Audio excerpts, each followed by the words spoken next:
هدي لك مثل بسيط. انا مثلا كنت في بلد من البلاد وكان فيه يمكن اكثر من 1000 شخص، وبعدين شاب من الموجودين في الصاله جالي وقال لي على فكره يا دكتور اللي انت قلته في منتهى الغباء. يعني انا كان ممكن اقول له ايه اللي جابك هنا، كان لي اكلم السكيورتي يطلعوا بره. فانا قلت العب معاه شويه، قلت له عرفت ازاي؟ عرفت ازاي؟ انت تعرفني بالك نص ساعه، في نص ساعه عرفت ان انا غبي. انا هنيك الحقيقه، بس قول لي ايه اللي وصلك لكده؟ قال لي اصل قلت كذا وكذا وكذا. قلت له انا اقصدها بالاسلوب ده، اسلوب تاني خالص، هل ده يناسبك؟ راح ماشي ورجع لي تاني قال لي انا اسف.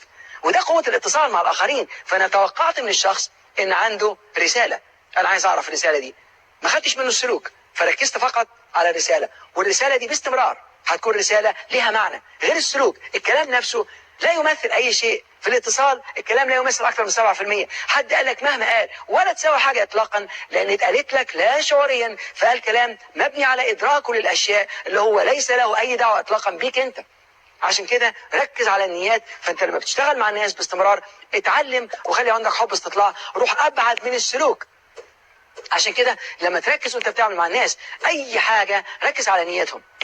فتوقع الخير من نفسك، توقع الايجابيات لنفسك، توقع الخير لافراد عيلتك، توقع الايجابيات من افراد عيلتك، وتوقع الخير من الناس وتوقع الايجابيات منهم. على فكره حتى لو كان في حاجه سلبيه وتقول لي بس الشخص اللي قدامي سلبي، ما فيش حاجه اسمها شخص سلبي، هو في سلوك معين عند هذا الشخص انت ركزت عليه وقررت انه سلبي. عشان كده تقول شايف انا لما اتعامل معاه متوقع مقدما انه هيعاملني بنفس الطريقه، لان انت بتفكر بنفس الطريقه وانت توقعت منه عاملك كده، فانت بعت نفس الطاقه وانجذبت ليك من نفس النوع.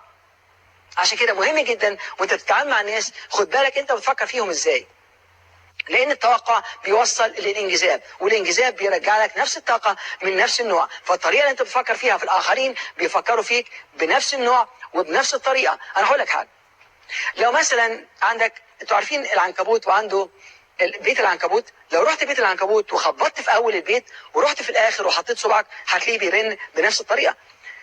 مثل بسيط تاني، لو عندك اتنين بيانو مختلفين تماما عن بعض محطوطين في نفس الغرفة، ولو حطيت ايدك مثلا على مفتاح السي، روح المفتاح السي التاني هتلاقيه بيرن. ايه اللي حصل؟ مع ان محدش ضربه هناك، محدش ضرب عليه، لان المفتاح ده ضرب اللي زيه هناك. عشان كده الافكار اللي بتفكر فيها من الناس بتبعت لهم الذبذبه وبترجع لك من نفس النوع. توقع تاني من اول وجديد. اولا توقعاتك لاي شيء بتبعت ذبذبات للطاقه نفسها، بترجع لك بانجذاب من نفس النوع. فاي حاجه تتوقعها بترجع لك من نفس النوع. خد بالك اي حاجه تتوقعها وتحط معاها شعورك واحاسيسك بترجع لك من نفس النوع. لو متوقع ان شخص معين هيعاملك بطريقه معينه، انت نفسك جاهز انه يعاملك بهذه الطريقه، وبعدين تقول شفت او بنفس الطريقه دي. عشان كده اول حاجه عايز تعملها توقع الخير من نفسك.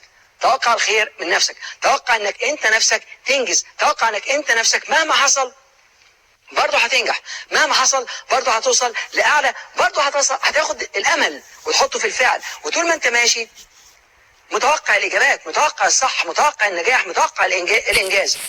وغير كده عايزك تتوقع الخير من افراد عيلتك، توقع الخير من افراد عيلتك. فانت بقول لك توقع الخير اول من نفسك، توقع الخير من افراد العيله. يعني مثلا لما تقول اولادي عملوا حاجه معينه توقع منهم الخير. انت ممكن توقعك لوحده يكون دافع رائع لما تقول لابنك انا متوقع انك تكون ممتاز، انا متوقع انك تكون رائع. دي لوحدها لما تقول لابنك انا متوقع انك تكون ممتاز، التوقع ده يخليه يحس ان هو عايز يوصل عشان خاطر يحقق لك اللي انت بتطلبه منه، لان انت متوقع ان هو يكون كويس. فتوقعك له في منتهى القوه. توقع الخير من اولادك، ومهما حصل خليك مرن في اسلوبك، ما تبقاش عنيف انك توصل وراهم. شوف انا قلت لك لان انا كنت عارف هيحصل لك كذا او عارف انك هتفشل، خد بالك الحاجات دي في منتهى الخطوره.